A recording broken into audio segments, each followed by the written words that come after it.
Bismillahirrahmanirrahim. Assalamualaikum warahmatullahi wabarakatuh. Selamat pagi, salam sejahtera dan salam sehat untuk kita semua. Jumpa lagi dengan Ibu Safni pada pembelajaran matematika peminatan. Pada pertemuan kali ini kita akan membahas tentang penentuan jenis nilai ekstrim atau optimum kurva fungsi dengan uji turunan kedua. Kita langsung saja, yuk simak baik-baik penjelasannya.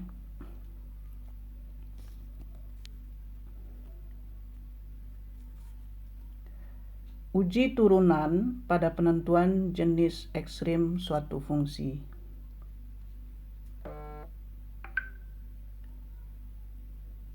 Misalkan fungsi f(x) kontinu dan diferensiabel dalam interval I yang memuat X sama dengan C, turunan pertama f aksen X dan turunan kedua f double aksen X pada interval I serta f aksen C sama dengan 0 dengan fc nilai stasioner.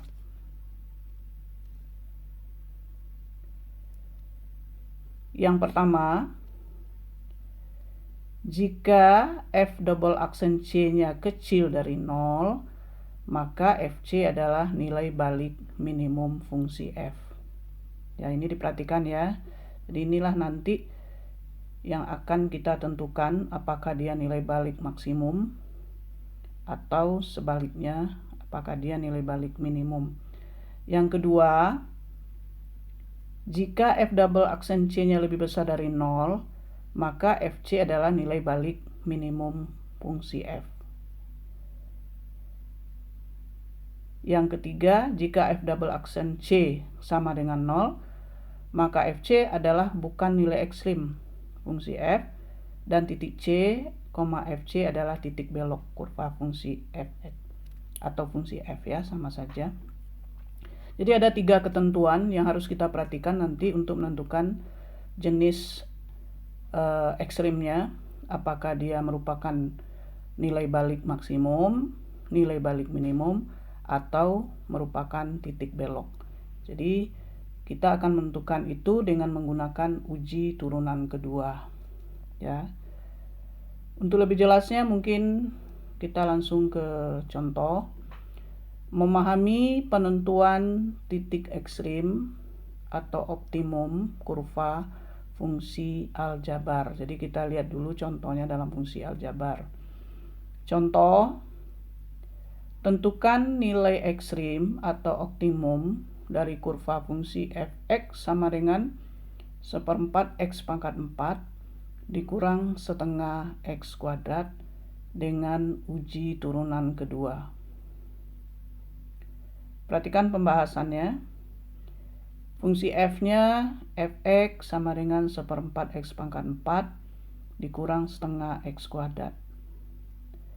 Pertama kita tentukan dulu turunan pertamanya. Di turunan pertama f aksen x-nya sama dengan x pangkat 3 dikurang x. Kemudian disederhanakan, keluarkan x di dalam kurung x kuadrat min 1. Kemudian x kuadrat min 1 itu difaktorkan lagi menjadi x kali x plus 1 kali x min 1. Nah, ini tujuannya adalah untuk memudahkan kita dalam perhitungan selanjutnya ya. Jadi kita langsung faktorkan supaya mudah dalam penghitungan selanjutnya. Nah, kemudian kita tentukan nilai stasioner fungsi f, yaitu dengan syarat f aksen x-nya sama dengan 0. Jadi syarat stasioner adalah turunan pertamanya sama dengan 0. Atau f aksen x-nya sama dengan 0. Nah, f aksen x tadi yang sudah kita faktorkan yaitu x kali x plus 1 kali x min 1 sama dengan 0. Maka kita memperoleh nilai x sama dengan 0, x sama dengan min 1, atau x sama dengan 1. Jadi ada 3 nilai x yang kita peroleh. Nah, kemudian kita tentukan turunan kedua.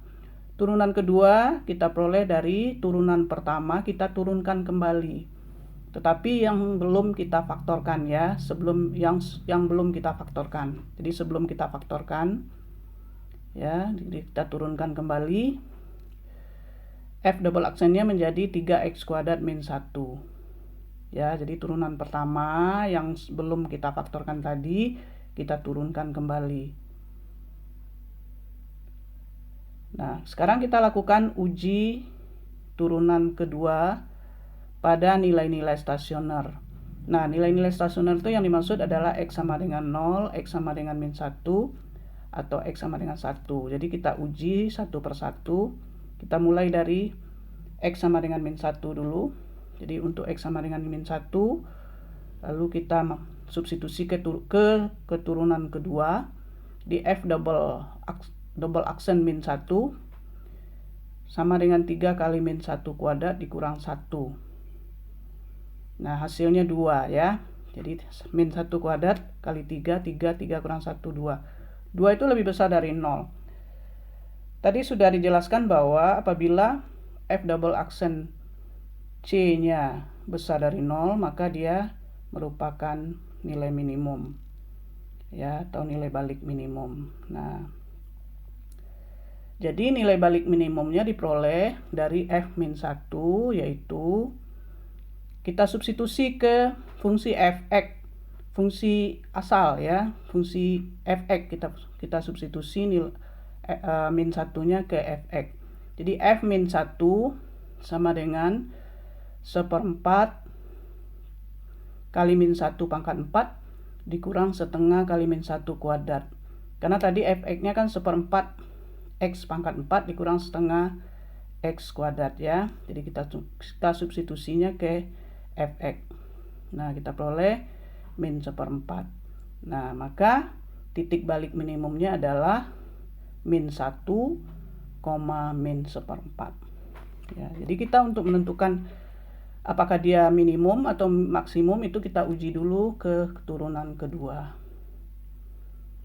Nah, sekarang untuk X sama dengan 0. Nah, substitusi lagi ke keturunan kedua. F double aksen 0 sama dengan 3 kali 0 kuadrat dikurang 1. Jadi dapatnya min 1.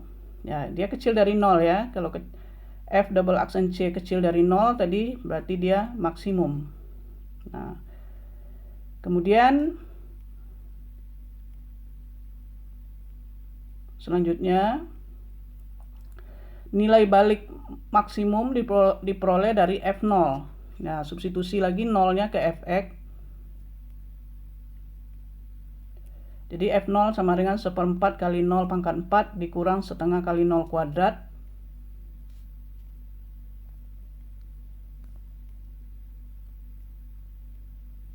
Sama dengan 0. Jadi tadi F double aksen C sama dengan 0, dia merupakan titik balik. Ya, jadi titik balik maksimum adalah 0,0. Ya, jadi karena X-nya sama dengan 0, maka F0-nya juga 0, maka kita peroleh titik balik maksimumnya adalah 0,0.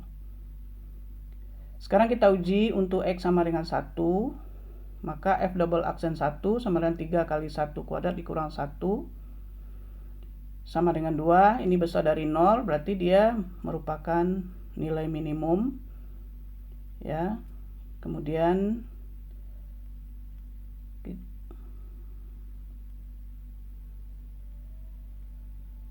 kita tentukan nilai balik minimum diperoleh dari F1, yaitu substitusi lagi ke fx. F1 sama dengan 1/4 kali 1 pangkat 4 dikurang setengah kali 1 kuadrat sama dengan min 1/4.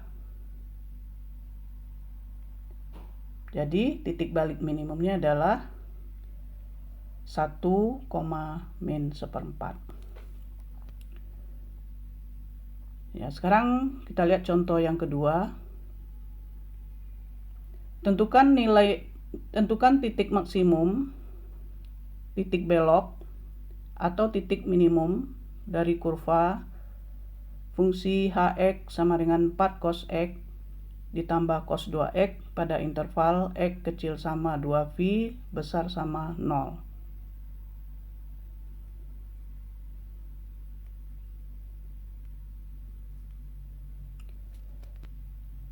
Kita lihat pembahasannya. Kurva fungsi Hx sama dengan 4 cos X ditambah cos 2X. Jadi ini merupakan fungsi trigonometri ya. Nah, dengan interval tadi X kecil sama 2V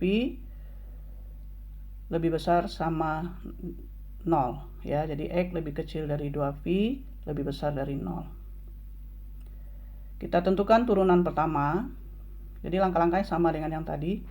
Jadi kita turunkan Hx-nya jadi H double aksen.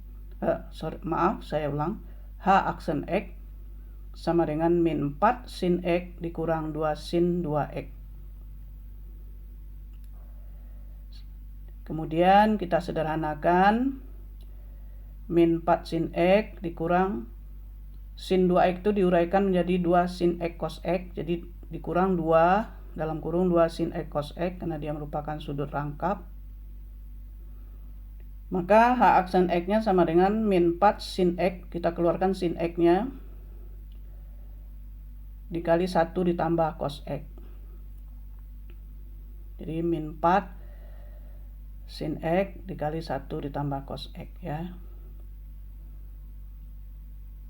Nah, nilai stasioner kurva fungsi H yaitu H aksen X sama dengan 0 ya, turunan pertamanya sama dengan 0. Maka min 4 sin X kali 1 ditambah cos X sama dengan 0. Ya, ini merupakan persamaan trigonometri yang sederhana. Jadi kita memperoleh dua persamaan trigonometri. Yang pertama min 4 sin X sama dengan 0. Ya, ini sama dengan sin X sama dengan 0. Atau 1 ditambah cos X sama dengan 0. Ya, ini satunya kita pindahkan ke ruas kanan, jadi cos X-nya sama dengan min 1. Nah, ini adalah merupakan persamaan trigonometri sederhana. Nah, ini harus kita selesaikan dengan menggunakan persamaan trigonometri. Perhatikan. Sekarang yang pertama untuk sin X sama dengan 0. Ini persamaan trigonometri ini sebenarnya sudah kamu pelajari waktu di kelas 11. Ya, apakah di kelas 11 atau kelas 10 ya. Ini saya tahu betul bahwa ini sudah dipelajari. Jadi sekarang tinggal kamu mengingat kembali cara penyelesaiannya. Jadi perhatikan, sin X sama dengan 0. Ruas kiri dan ruas kanan kita samakan ya. Artinya sama-sama dalam bentuk sin. Jadi sin X sama dengan sin 0. Ini 0 itu diubah menjadi sin 0 karena sin 0 itu nilainya 0. Ya, kalau sudah begitu berarti X-nya sama dengan 0 ditambah K kali 2V. Ya, sekarang kita masukin K-nya 0. Kalau K-nya 0 berarti X-nya 0. Ya, dia masih termasuk. Kamu harus perhatikan intervalnya. Jangan sampai di bawah 0 ya. Atau melebihi dari 2V karena intervalnya tadi X antara 0 dan 2V. Sekarang kita coba K-nya sama dengan 1, maka X-nya sama dengan 2V. Ya, kalau K-nya 2 nggak mungkin. Kalau K2 melewati dari interval. Ya, jadi kita sudah memperoleh nilai X 0 dan 2V. Sekarang kita lanjutkan.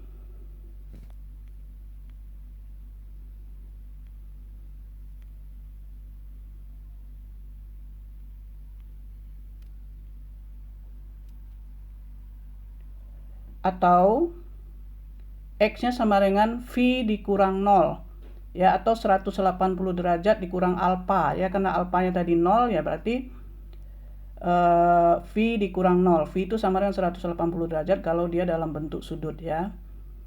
Nah, jadi ini V dikurang 0 sama dengan ditambah K kali 2V. Lalu kita masukin lagi K-nya sama dengan 0. Kalau K-nya diambil 0, maka X-nya sama dengan V ya. Jadi kalau K-nya 0 berarti X-nya V.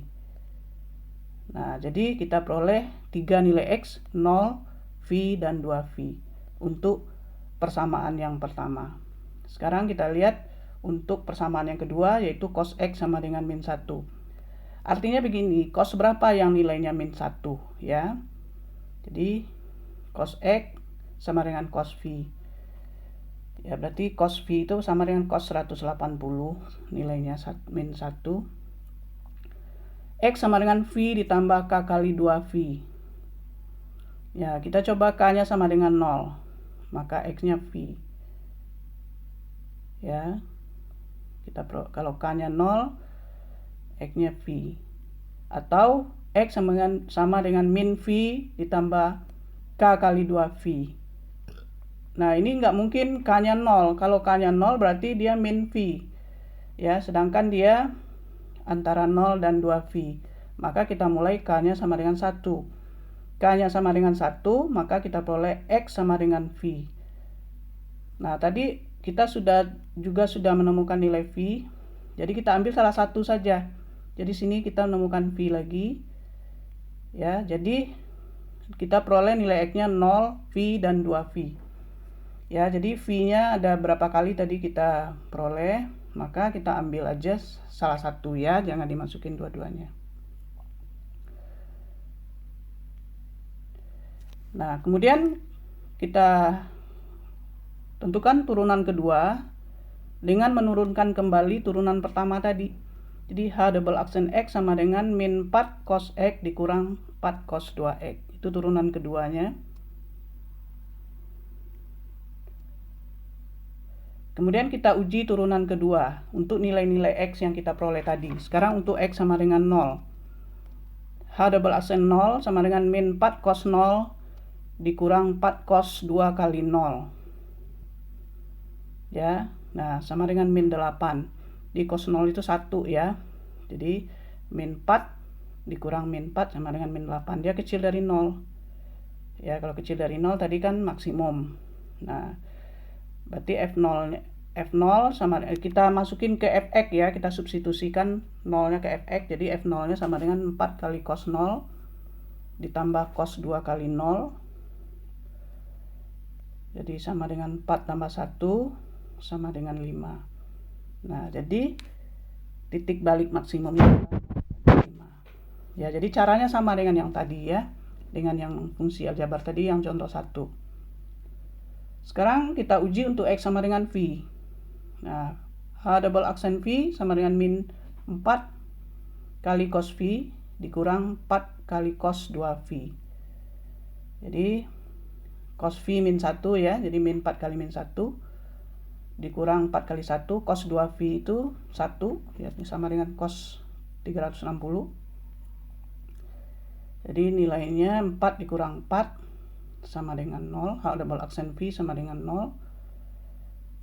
Ini titik belok ya, dia merupakan titik belok. Kalau sama dengan 0, turunan kedua sama dengan 0, titik belok. Nah, kemudian kita cari FV-nya, substitusi ke Fx ya tadi.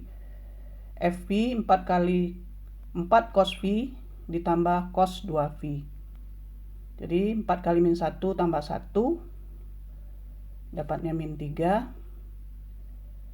Jadi titik beloknya adalah V, min 3. Selanjutnya untuk X sama dengan 2V. Maka H double aksen 2V sama dengan min 4 kali cos 2V dikurang 4 cos 2 kali 2V. Jadi min 4 kali 1, cos 2V-nya 1. Kemudian 2 kali 2V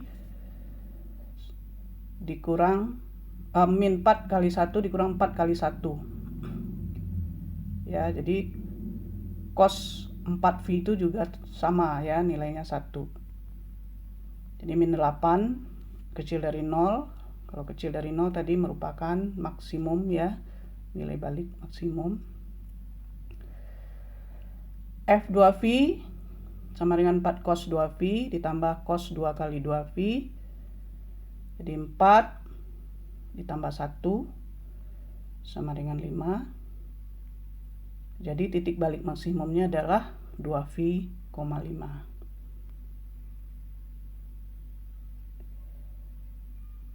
Ya, demikian cara menentukan jenis nilai ekstrim atau optimum kurva sebuah fungsi dengan menggunakan uji turunan kedua. Mudah-mudahan apa yang saya jelaskan tadi bisa kamu pahami dengan baik. Ikuti contohnya, kemudian kerjakan latihannya supaya bisa lebih paham. Latihannya yang saya ganti hanya fungsinya saja, tapi caranya sama. Jadi kamu ikutin langkah-langkah yang sudah saya contohkan. Nomor 1, tentukan titik ekstrim atau optimum dari kurva fungsi. A, fx sama dengan 3x pangkat 4 dikurang 4x pangkat 3 tambah 2. B, fx sama dengan 27x ditambah 4 per x kuadrat. Ya, tentukan dengan uji turunan kedua. Jadi ikutin langkah-langkah yang ada di contoh tadi.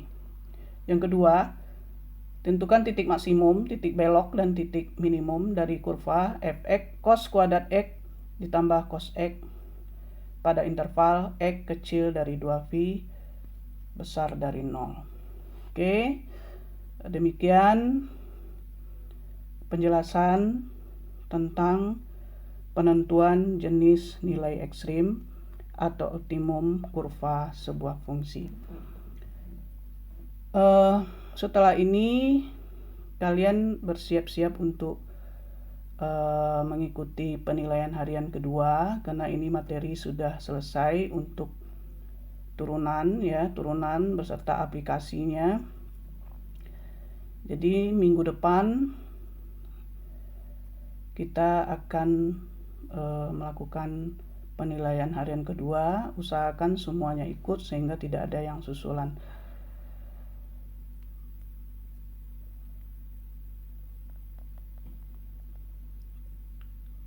Good luck.